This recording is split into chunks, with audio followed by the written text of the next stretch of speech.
जीवन चरित गुरुदेव जी, बंदो मन वच काए, भव सागर को तरण में करो हमारी सहाय। जिन शासन जिन वाणी सदा जयवंत हो, श्रवण संग सदा अविचल मंगल हो। मुक्ति को प्राप्त श्रमण भगवान महावीर स्वामी, उनकी परम पावन कल्याणी भागवती वाणी वाचक प्रमुख श्री इंद्र भूति गौतम आदि गणधर भगवंत जुग प्रधानाचार्य परम पूज्य श्री सुधर्मा स्वामी जी महाराज, उनकी परम पावन पाठ परंपरा वर्तमान आचार्य ध्यान योगी परम पूज्य श्री शिव मुनि जी महाराज एवं गुरुजन सबके पावन चरण सरोजों में मेरा अनंत अनंत बार वंदना नमस्कार। उपस्थित धर्म प्रेमी सज्जनों, माताओं तथा बहनों, 9 तत्वों में पाप का वर्णन सुनाया जा रहा है। और पहला पाप कौन सा है? प्राणातिपात। देखा जाए तो ये 18 पाप दुनिया में फैले हुए, जितनी परेशानियां हैं संसार के अंदर, सारी किसके कारण है? इन 18 पापों के कारण से। जीव पाप क्यों करता है?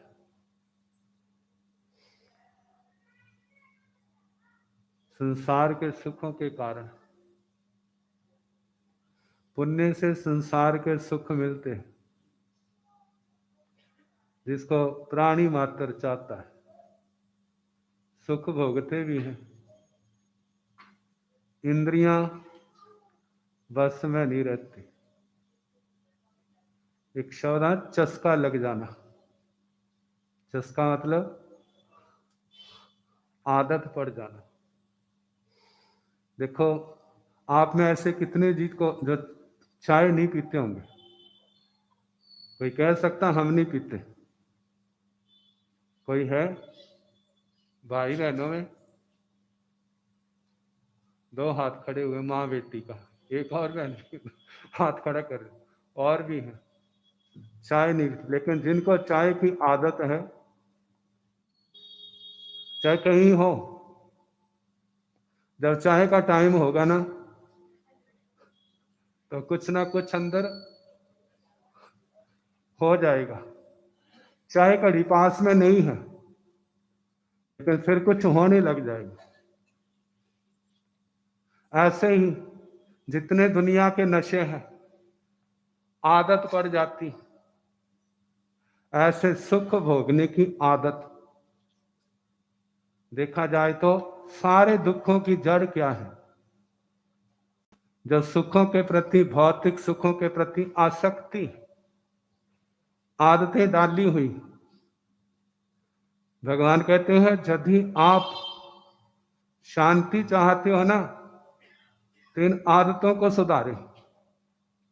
हमारे जितने प्रत्याख्यान हैं, उनके विषय में क्या है? एक तो पाप का प्रत्याख्यान, पाप नहीं करना। दूसरा, भौतिक सुखों का प्रत्याख्यान। भौतिक सुखों का प्रत्याख्यान, मन में इच्छा पैदा होती है मैं ये करूं, लेकिन भगवान ने तपस्या का रूप खड़ा कर दिया सामने। इन इच्छाओं का त्याग करोगे ना, तो आपकी तपस्या होगी। इन इच्छाओं के कारण ही तो व्यक्ति भौतिक सुखों के पीछे पड़ता है। एक तो भौतिक सुखों को भोगते हुए पाप बांध रहा है, फिर जब भौतिक सुख कम होने लगते हैं, सुख सुविधाएं कम होने लगती हैं, फिर उसके बाद उस धन आदि को पहले न्याय नीति से, जब न्याय नीति से ना आए तो फिर अन्याय और अनीति से भी धन इकट्ठा करने लग जाता है। फिर कौन सा पाप कर्म छोड़ता है?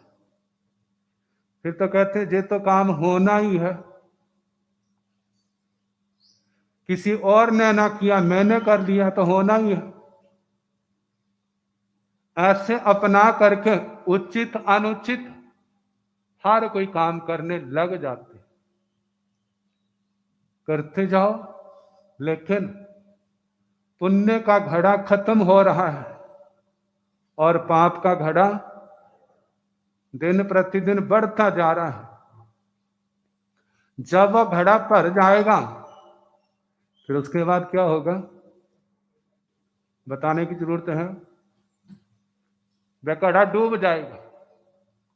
ऐसा ही पाप करते करते इस जीव का घड़ा भर गया, लेकिन आयु लंबी है। लंबी होने के कारण उस घड़े ने तो फूटना ही है। इसी जन्म में नाना प्रकार की आपदाएं मुसीबतें उसको घेर लेंगी। यदि राजा है उनका तो क्या कहना, शरीर में रोग पैदा हो जाएंगे, ऐसे असाध्य रोग जिनकी कोई दवाई नहीं। घर के अंदर फुट पड़ जाएगी, बच्चे विद्रोह कर जाएंगे, उसको राजगद्दी से नीचे उतार देंगे और राजा कोई और बन जाएगा। अब उसकी पहले तो हर काम उससे पूछ करके होता था और अब उसको मिलने में भी लोग डरते हैं। इससे मिले तो नया राजा सोचेगा ये मिल करके कोई षड्यंत्र रचेंगे, हम भी क्या बनेंगे, उनके द्वेष के पात्र बन जाएंगे। कहते सारा किसका खेल है, पुण्य और पाप का ही तो है। अब इनको जन्म किसने दिया है, आत्मा नहीं दिया है। क्यों दिया है, इन लालसाओं के कारण। लोकेशना, संसार में मेरे को प्रसिद्धि मिले, जश मान सम्मान मिले, भौतिक सुख मिले, मेरी हर इच्छा पूर्ण हो। मैं किसी की इच्छा पूरी करूं या ना करूं, लेकिन मेरी पूर्ण होनी चाहिए। ऐसे व्यक्ति कभी दुनिया में सुखी नहीं हो सकते। तो कहा व्यक्ति पाप क्यों करता है, सबको जीना प्यारा लगता है, सारे जीना चाहते हैं। कहते जे दुनिया एक व्यक्ति की नहीं है, सारे लोगों की दुनिया है। किसकी है, सबकी है, सब ने यही रहना है। लेकिन जब व्यक्ति अपने लिए दूसरे का शोषण करेगा, दूसरे के अधिकारों को दबाएगा, तो एक दिन क्या होगा, उन्हीं के बोझ से वह दब जाएगा। तो कहा प्राणातिपात, जीवों के प्राणों को नष्ट करना पहला पाप। कहते जीना चाहते हो ना दुनिया में शांति से, तो दूसरे को भी जीने का अधिकार दो। दूसरे का अधिकार छीनोगे तो याद रखना तुम्हारा भी अधिकार एक दिन क्या हो जाएगा, देर सवेर छीन जाएगा। ऐसा ना हो, इसलिए भगवान ने सूत्र दिया, न्याय नीति से चलो, स्वयं भी जियो और दूसरे को भी जीने दो। कितनी बार पढ़ा आपने, जियो और, पढ़ते हैं ना। इसका मतलब क्या है, स्वयं भी अनुशासित जीवन जियो और दूसरे भी अनुशासित जीवन जिए। यदि सारे अनुशासित जीवन जिएंगे ना, तो यही मनुष्य लोक स्वर्ग लोक से कम नहीं होगा, स्वर्गों से भी बढ़ करके होगा। वहां तो केवल पुण्य ही भोगे जाते हैं ज्यादा, लेकिन जहां पर पुण्य के साथ पाप कर्म काटे जाते हैं और पुण्य कर्म बांधा जाता है, आत्मा निर्मल होता है। ये मनुष्य लोक एक प्रकार से तीर्थ स्थान है। लोग तो तीर्थों पर जाते हैं ना, जे तीर्थ स्थान है मनुष्य लोक। तीर्थंकर भगवान इस मनुष्य लोक में होते हैं, इससे बाहर नहीं होते। गणधर भगवान केवली मन प्रयोग ज्ञानी, अवधि ज्ञानी, जो साधु साध्वियां हैं, जे कहाँ पर बाहर अवधि ज्ञानी हो सकते हैं, मति श्रुत ज्ञानी हो सकते हैं, लेकिन चारित्रवान आत्माएं सर्व विरति वाले केवल मनुष्य लोक के अंदर है। देश विरति वाले जो श्रावक है वो बाहर हो सकते हैं त्रिंचों की अपेक्षा। जहाँ कोई विद्याधर बाहर चला गया है, लब्धिधारी चला गया है, नहीं तो वहां पर वो पूर्ण चारित्र नहीं है। तो मनुष्य लोग तीर्थ बन गया। लेकिन जहां पर ऐसे धर्म तीर्थ है, तो जहां पर पाप तीर्थ भी है। पाप तीर्थ का मतलब पाप करके संसार में डूबने वाले, वो भी तो क्या है, जहां पर है। लेकिन जिसके भाग्य में जो होगा वो वही करेगा। जिसकी आत्मा का क्षोभम प्रबल है, जिसकी आत्मा निर्मल है, धर्म के क्षेत्र में आ जाएगा, उसको संयम और तप अच्छा लगेगा, तप त्याग अच्छा लगेगा, त्यागी आत्माएं अच्छी लगेंगी। और जिनका क्षोभम अच्छा नहीं है, आत्मा निर्मल नहीं है, उनको भोगी लोग अच्छे लगते हैं, भोग अच्छे लगते हैं। भोगों की दलदल में फंस करके फिर वो पापों की दुनिया में उलझ जाते हैं। और एक दिन इस तीर्थ स्थान पर आकर के भी वो क्या हो जाते हैं, डूब जाते हैं। डूबने के बाद कहाँ जाएंगे, नरक गति में, त्रेंच गति में। फिर वहां से निकलना आसान नहीं होता। इसलिए कहा जाता है धर्म क्या है, पाप कर्मों का त्याग करना। पाप कर्मों का आप त्याग करोगे ना, आपको धर्म को बुलाना नहीं पड़ेगा, धर्म आपके पास अपने आप आ जाएगा। जब आपने पाप कर्मों का त्याग किया है, तो जितने अच्छे लोग हैं आपको बुलाना नहीं पड़ेगा, वो स्वयं आ जाएंगे। क्यों आएंगे? अरे देवी, अब हमारे जैसा, ऐसे हमने पापों का त्याग किया है, ऐसे इसने भी त्याग किया है, तो वह भी क्या होंगे, उसके पास आ जाएंगे। कहेंगे जो तुम्हें नहीं आता वो हम सिखाएंगे, जो हमें नहीं आता आपको आता है, तो हम आपसे क्या कर लेंगे, सीख लेंगे। क्योंकि हमारा लक्ष्य क्या है, सिद्ध गति को पाना, कर्मों के बंधनों से एकांत रूप से मुक्त होना, हमारी आत्मा इस संसार सागर को पार कर जाए। तो पहला पाप प्राणातिपात। परमात्मा से प्रार्थना करो, गुरुओं से प्रार्थना करो, हे भगवान मुझे इससे छुटकारा मिले। किससे छुटकारा मिले? वो आत्माएं धन्य है जिन्होंने इस पाप को 3 कर्ण 3 योग से छोड़ दिया है। मैं ऐसी आत्माओं की अनुमोदना करता हूँ, और ऐसी आत्मा को मैं झुक झुक करके वंदना नमस्कार करता हूँ, ताकि जे गुण जो अहिंसा का इनके अंदर आया, ये पाप मेरे जीवन से निकल जाए और अहिंसा का गुण मेरे अंदर आ जाए। अब दूसरा पाप मृषावाद। देखो पाप करने के कितने साधन है, हाथ भी है, पैर भी है, दिमाग भी है, जबान भी है, लेकिन झूठ बोलने का तो एक ही साधन है। एक ही साधन है ना, ज्यादा तो नहीं है। लेकिन ज्यादा झूठ पाप हाथ पैर से होता है, इस जबान से होता है। कितनी पावरफुल है, कितनी ताकत है। ये चमड़े मांस की जबान, कहते हैं इसको संभालना आसान है मुश्किल है। कुदरत ने पहरेदार बैठा दिए, क्योंकि ये बड़ी भयानक है, भयंकर। कितने पहरेदार बैठाए? किसी के 30 है, किसी के 32 है ना। और देखा जाए तो पावरफुल कौन है? दांतों दाढ़ों में ताकत है, जीभ में ताकत है। कहते किसी समय जीभ बहुत बोल रही थी, तो दांत कहने लगा तेरा सुन सुन के हमारे कान तो बहरे होने लग पड़े। चुप होती या नहीं होती? चुप हो जा, नहीं तो तेरे को अभी मसल देंगे। तो वह भी कौन सी कम थी? अरे संभल करके बोलो, मैं ऐसी बात कह दूंगी डॉक्टर के पास नहीं जाना पड़ेगा, कोई औजार भी हाथ में लेना नहीं पड़ेगा, सारे के सारे बाहर चले जाओगे। ये तो मेरी दया है तुम्हारे ऊपर, अनुकंपा है कि तुम सही सलामत हो, नहीं तो मिनटों के अंदर तुम्हारा ऑपरेशन हो जाएगा।